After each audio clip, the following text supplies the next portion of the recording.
بسم الله الرحمن الرحیم. نن زموږ د طریقة العصریه د اولې حصې سبق نمبر 239 دی. الدرس الرابع والستون، یعنی سلور شپیتم نمبر درس دی، 64 نمبر.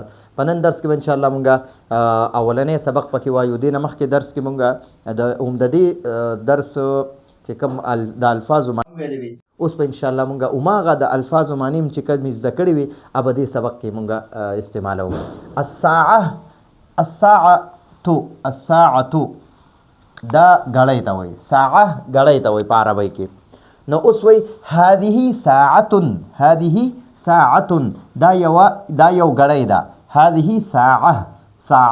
ساعة نه عرب په دا ګول تا په ها ساکنه بدلی چې کله په وقف کوي، نو هغوی وایي هذه ساعة دا یو غړی ده. هذه ساعة دا یو غړی ده.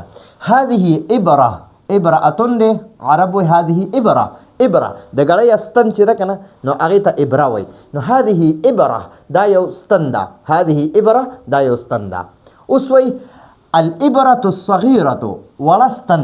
الابرة الصغیره دا الابره موصوف دی، الصغیره صفت دی. نو وړه ستن، الابرة الصغیره وړه ستن، للساعة د ګنټې دپاره ده.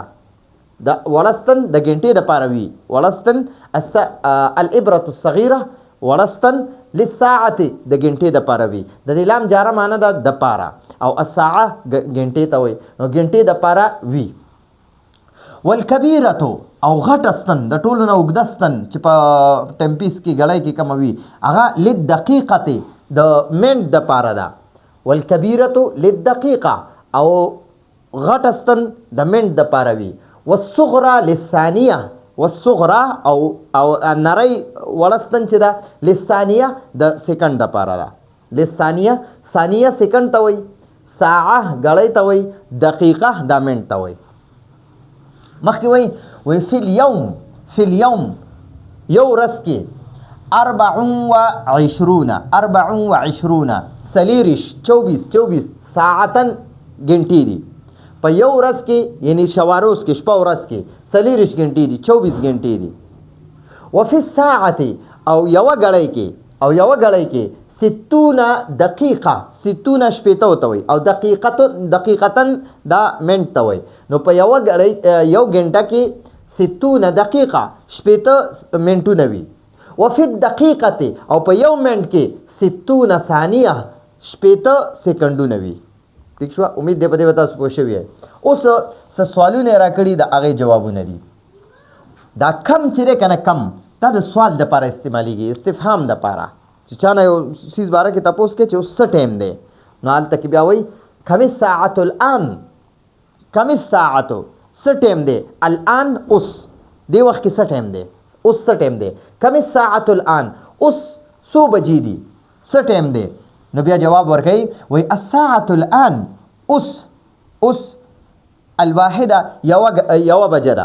الساعة الآن الواحده اوس یوه غړی ده. الساعة الآن، آن معنی ده اوس، او الساعة معنی ګنټه، یعنی الساعة الآن الواحده اوس یوه بجه ده، بجه. ٹھیک شوه؟ اوس بیا مخکې وایي کم الساعة الآن اوس څو بجې دي. کم الساعة الآن اوس څو بجې دي. نو جواب ورکوي الساعة الآن الواحده والربع اوس په باندې یوه بجه ده. دلته کې ما ورته لیکلی اوس یوه بجه او 15 منټه دي، یا مې ورته لیکلي په باندې یوه بجه ده. الساعة الآن الواحده والربع، الساعة الآن الواحده اوس یوه بجه والربع او 15 منټه دي. نو مونږ بیا شارټکټ داسې وایو په خپله ژبه کې الساعة الآن الواحده والربع اوس په باندې یوه بجه ده. اوس مخکې وایي کم الساعة الآن اوس څو بجې دي. نو جواب ورکوي الساعة الآن الواحده والنصف اوس یوه بجه او 10 منټه دي. نو مونږ په خپله ژبه کې داسې نه وایو، بلکې مونږ داسې وایو الساعة الآن الواحده والنصف اوس یوه نیمه بجه ده. الساعة الآن الواحده والنصف اوس یوه نیمه بجه ده. بیا تپوس کوي وایي کم الساعة الآن اوس څو بجې دي. نو جواب ورکوي الساعة الآن الثانیه إلا ربعا، الساعة الآن الثانية اوس 2 بجې دي، إلا ربعا یعنی په کم 2 بجې دي مونږ اوس یعنی شارټکټ وایو وای په کم 2 بجې دي نو په کم 2 بجې چې وي نو بیا به وایي الساعة الآن الثانیة الا ربعا ټیک شوه اوس په کم 2 بجې دي او چې وی چې یاره په باندې 2 بجې دي نو بیا به وایي الساعة الآن الثانیة والربع یعنی اوس په باندې یوه بجه ده او په باندې 2 بجې دي او چې وی چې په کم 2 بجې دي نو بیا به پکې الا ربعا الساعة الآن الثانیة اوس 2 بجې دي الا ربعا په کم 2 بجې دي ټیک شو اوس بیا تاسو کوي وای کوم الساعة الآن اوس 100 بجې دي نو جواب ورکړي الساعة الآن الواحدة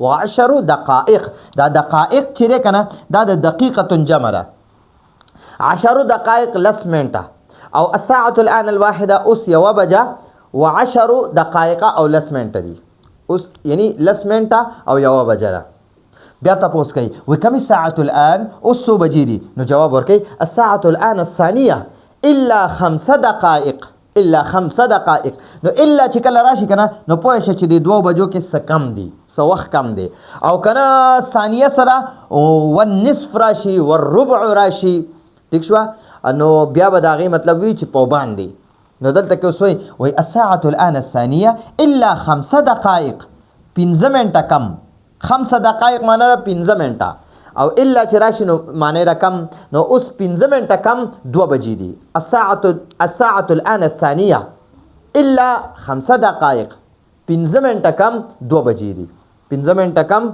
اوس 5 منټه کم 2 بجې دي نو امید دی تاسو په دې وختونو په دغه باندې پوه شوي په عربۍ باندې نو ځان سره هم لیکئ سکرین شاټ ته واخلئ او بیا یې دوباره یو ځل واورئ نو تاسو په دې سبق باندې ښه پوه شئ راتلونکي درس پورې اجازه غواړو هذا هو المرام والله اعلم بحقیقة الكلام